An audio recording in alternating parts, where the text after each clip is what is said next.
Hi, welcome to Spec Hunter. Meta's new $800 Ray-Ban display glasses sold out in less than 2 days.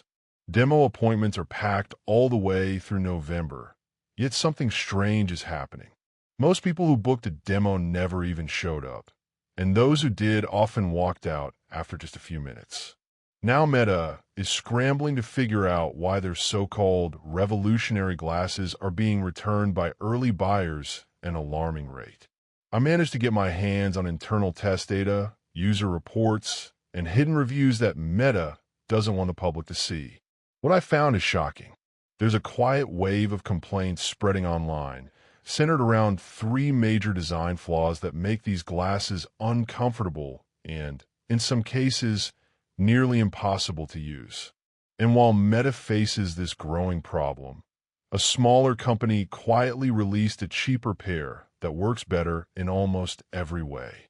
This isn't just another story about tech gone wrong. It's a warning about what happens when billion-dollar innovation clashes with the limits of the human body. Because Meta has created a display so advanced, it actually works against your own eyes. Once you understand how this design functions, you'll see why so many early adopters are returning their glasses and why some investors are quietly backing away before this product's hype collapses. The display is where Meta's ambition meets its biggest mistake. On paper, it's a marvel. The screen shines at 5,000 nits of brightness, powerful enough to see clearly even under the harshest sunlight, when most AR glasses become useless. It runs at 90 Hz and has a 600 by 600 pixel resolution that looks sharp, smooth, and bright. It's a glimpse of the future, except for one massive flaw. This advanced display only works in one eye, the right one. That might sound like a small detail, but it completely changes the experience. Humans rely on both eyes to build depth and comfort. When only one eye sees a display, the brain gets confused. This conflict is called binocular rivalry, and it leads to severe headaches, eye strain, and nausea. Some users say the discomfort starts within minutes. One reviewer said, "I had to close my left eye just to keep using it." And if you happen to be left-eye dominant, which applies to about 30% of the population, these glasses are practically useless. You're paying almost $1,000 for a device that doesn't work with your natural vision. Meta spent years perfecting the tech, but somehow ignored one of the most basic truths about human eyesight. The next issue is the neural band, Meta's futuristic wrist accessory that controls the glasses. It reads tiny electrical signals from your muscles, detecting finger movements even before they're visible. In theory, it's amazing. Rotate your finger to zoom, make a fist to click, and navigate menus without touching anything. The system learns your muscle patterns and becomes more accurate over time. But reality hits differently. To make it work, you need to wear the band tightly all day, sometimes leaving marks on your wrist. Many users say it feels restrictive and uncomfortable. Others report that the gesture recognition barely works outside of demos. It often misreads inputs or fails to register small movements. And there's another problem. If the wristband loses power, breaks, or gets misplaced, your glasses lose most of their functions.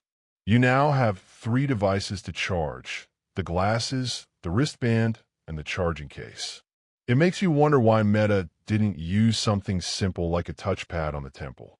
Sometimes, chasing innovation creates more problems than it solves. Now let's talk about what Meta actually did right: the camera. This part is genuinely impressive.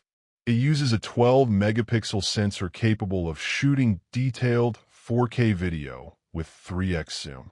The stabilization is strong, and low-light shots look much better than expected. The photo resolution of 3,240 by 4032 pixels rivals what you'd expect from an action camera. For content creators or casual vloggers, it's a very capable system. But again, Meta found a way to complicate it. The company only supports prescription lenses between -4 and +4 diopters, which excludes millions of people with stronger prescriptions. If you fall within that range, you'll still need to pay $200 extra for the lenses, which take 5 to 8 weeks to make. And they can't be swapped later. If your prescription changes, you'll have to buy an entirely new pair of glasses. It's hard to believe a company with Meta's resources could build something this advanced yet so limited. They created a premium product that becomes disposable the moment your eyesight shifts. Here's the real irony. While the hardware struggles, the software inside these glasses is incredible. Meta's AI feels like stepping into the future. Look at a broken appliance, and repair instructions appear right in front of you. Read a recipe, and step-by-step guidance floats over your ingredients while your hands remain free. The translation system can convert over 100 languages in real time. Point your glasses at a sign, and the translated text appears instantly over the original. It's a glimpse of what augmented reality was meant to be. But all that potential is wasted when users can't comfortably wear the device.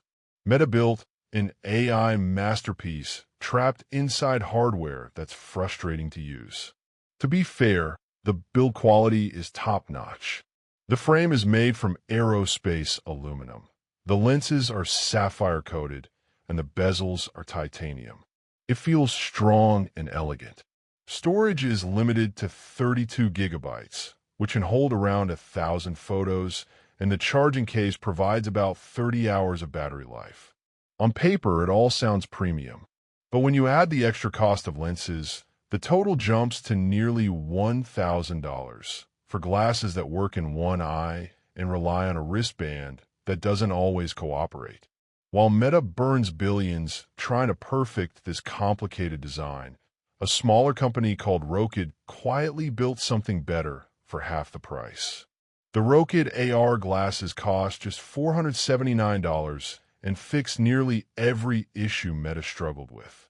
Both eyes get their own display, each at 480 by 398 resolution, with a 144 Hz refresh rate that eliminates motion sickness and eye strain.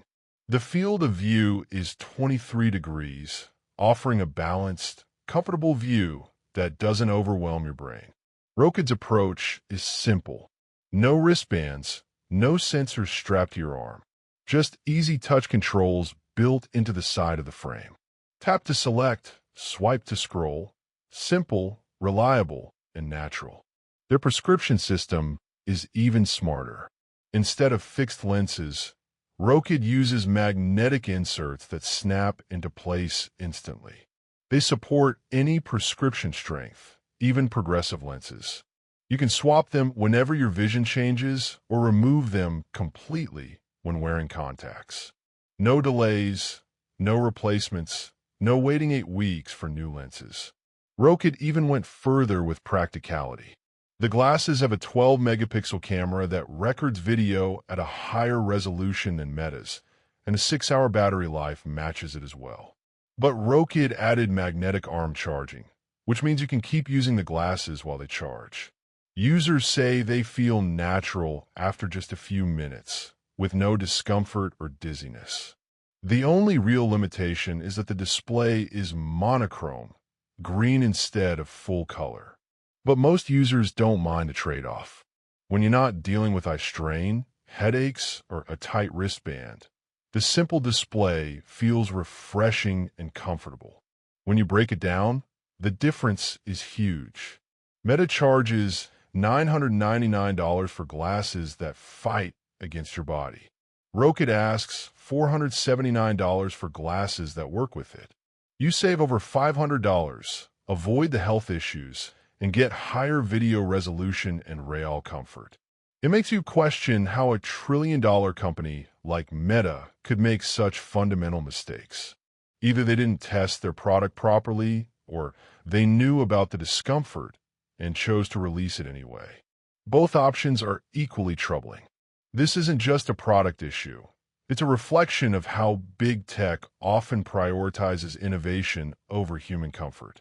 Meta built something that looks futuristic, but forgot to ask whether people could actually use it for more than 10 minutes without feeling sick. That's the real problem here. Technology should adapt to humans, not force humans to adapt to it. So, the question now is simple. Would you pay extra for color and futuristic gimmicks, knowing they come with discomfort, or would you rather choose something cheaper that actually feels natural to wear? Let me know your thoughts in the comments below. I read every single one of them. If you enjoy hearing the truth about what big tech doesn't tell you, make sure to hit that like button and subscribe to Spec Hunter. And don't forget to press the bell icon so you never miss the next honest deep dive into the latest tech. T shapes our future. Thanks for watching, and I'll see you in the next one.